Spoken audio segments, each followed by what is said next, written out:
એને સબસ્ક્રાઈબ કરો, લાઈક કરો, શેર કરો। મિત્રો, હાલમાં ખૂબ જ મોટા સમાચાર સામે આવી રહ્યા છે। દલિત સમાજના આગેવાન એવા રાજુ સોલંકી જૂનાગઢના જેલ હવાલે છે। ગુસ્સી કોર્ટના ગુના નિમિત્તે તેમને જેલ હવાલે કરવામાં આવ્યા હતા।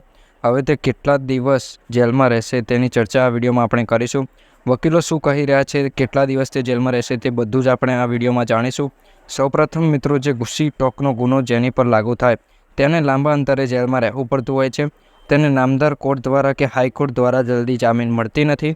અને બીજી બાજુ વાત કરીએ તો ગણેશ ગોંડલના કેસમાં કોર્ટની તારીખ નજીક આવી રહી છે અને આ વખતે સૂત્રોથી જાણવા મળ્યું છે કે ગણેશ ગોંડલને જામીન મળશે અને તેઓ જેલની બહાર આવશે। એટલે આ કેસ એક નવો વળાંક લઈ લીધો છે। હવે ગણેશ ગોંડલની જેલથી બહાર હશે અને રાજુ સોલંકી જેલની અંદર હશે। રાજુ સોલંકી કેટલા દિવસ રહેશે તેની વાત કરીએ તો લગભગ તેમને 6 મહિના તો જામીન નહીં જ મળે અને ત્યારબાદ ગુસ્સી ટોકના ગુના નિમિત્તે કોર્ટનો ફેસલો કરે તે પ્રમાણે તેમને જામીન મળશે।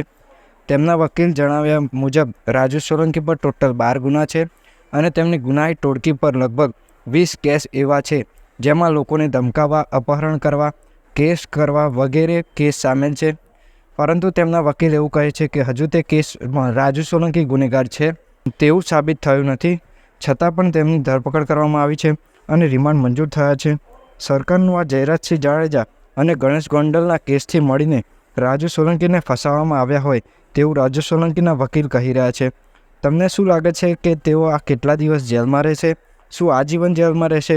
અને આ કેસમાં ગણેશ ગોંડલ સાચા છે કે રાજુ સોલંકી સાચા છે? કોણ સાચું છે? સાચો ગુનેગાર કોણ છે? તે તમારું મંતવ્ય નીચે કોમેન્ટમાં જણાવો।